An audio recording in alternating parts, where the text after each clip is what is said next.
Market कमिटीचं संपूर्ण संचालक मंडळ सभापती बापू आणि सर्व संचालक मंडळ आणि महानगरपालिकेचे आयुक्त सगळ्यांनी मिळून चर्चा केल्यानंतर त्याच्यामध्ये योग्य असा मार्ग निघाला आणि आता मार्केट कमिटीला जे सील लागलेलं आहे तर तेव्हा मार्ग निघल्यामुळे ते सील काढणार आहेत आणि त्यातून आता जे काही पुढे ते ज्या प्रक्रिया आपल्याला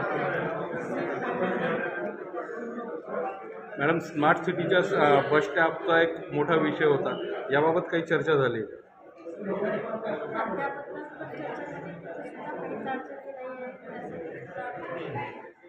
मार्केट कमिटीची सुद्धा तयारी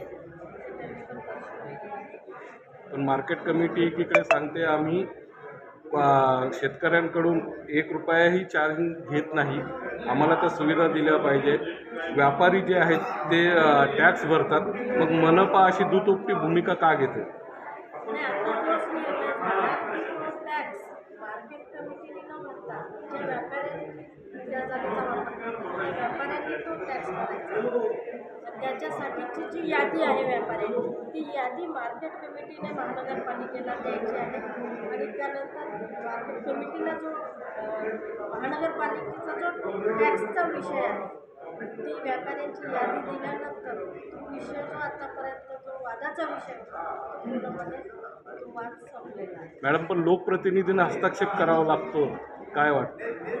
लोकप्रतिनिधीचं कर्तव्यच आहे ना.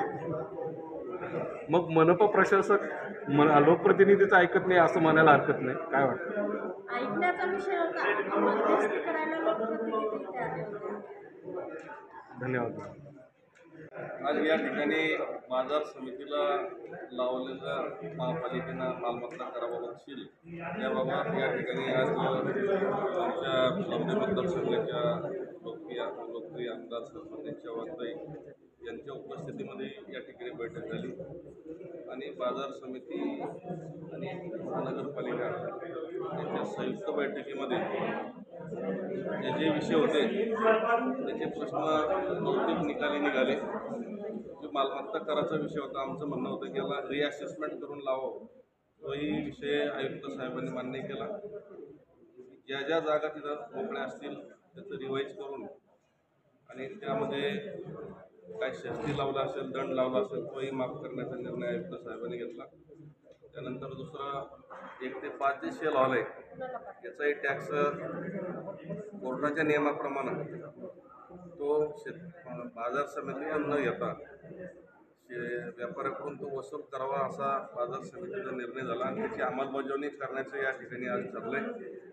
व्यापाऱ्याची यादी घेऊन तो व्यापाऱ्याकडून वसूल करण्याचं या ठिकाणी ठरलंय आणि अशा वेगवेगळ्या बांधकाम असतील, वेगवेगळ्या परवानग्या असतील, त्याच्यामध्ये आमच्या काही अधिकाऱ्याकडून त्याच्यामध्ये समन्वय अभाव आल्याचं या ठिकाणी निदर्शनात आलं आणि दोन्ही बैठका संयुक्तिक लागल्यामुळं जे त्या ठिकाणचे पेंडिंग विषय होते ते पूर्णपणे सहकार्य करण्याचं आश्वासन या ठिकाणी आयुक्त साहेबांनी दिलं.